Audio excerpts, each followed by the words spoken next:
It's not a movie legend but a historical fact. Muslim bin Abdul Malik was at the head of an army of Muslims to besiege a great castle of Rome. Still, the castle resisted the Muslim army by raising its fences and closing all the ports to it. The hands of the Roman soldiers waved, so they took and threw the Muslim army from above it, and the Muslim soldiers increased. At night, one of the Muslim soldiers came up with an impossible idea.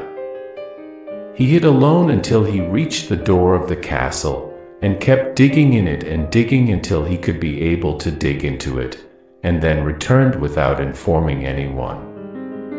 And when tomorrow the Muslims were prepared to fight as they were used to, this hero entered from the Naqab and opened the door, and the Muslims defended and climbed the walls of the castle, and it was only moments until the Rome heard the voices of the Muslims exaggerating on the walls of their castle and inside its courtyard, and they achieved victory. After the battle, Commander Muslim bin Abdul Malik gathered the army and called out with his loudest voice, "Whoever is the newest Naqab in the castle door, let him go out to reward him," and no one came out. He came back and said again, "Whoever knocks on the door should come out." And no one came out. Then he stood up from tomorrow and repeated what he said yesterday, and no one came out.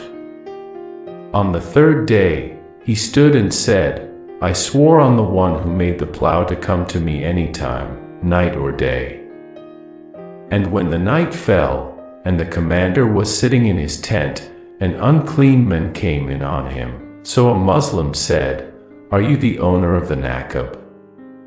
The man said, "The owner of the Naqab wants to justify the oath of his prince, but he has 3 conditions until the request is fulfilled."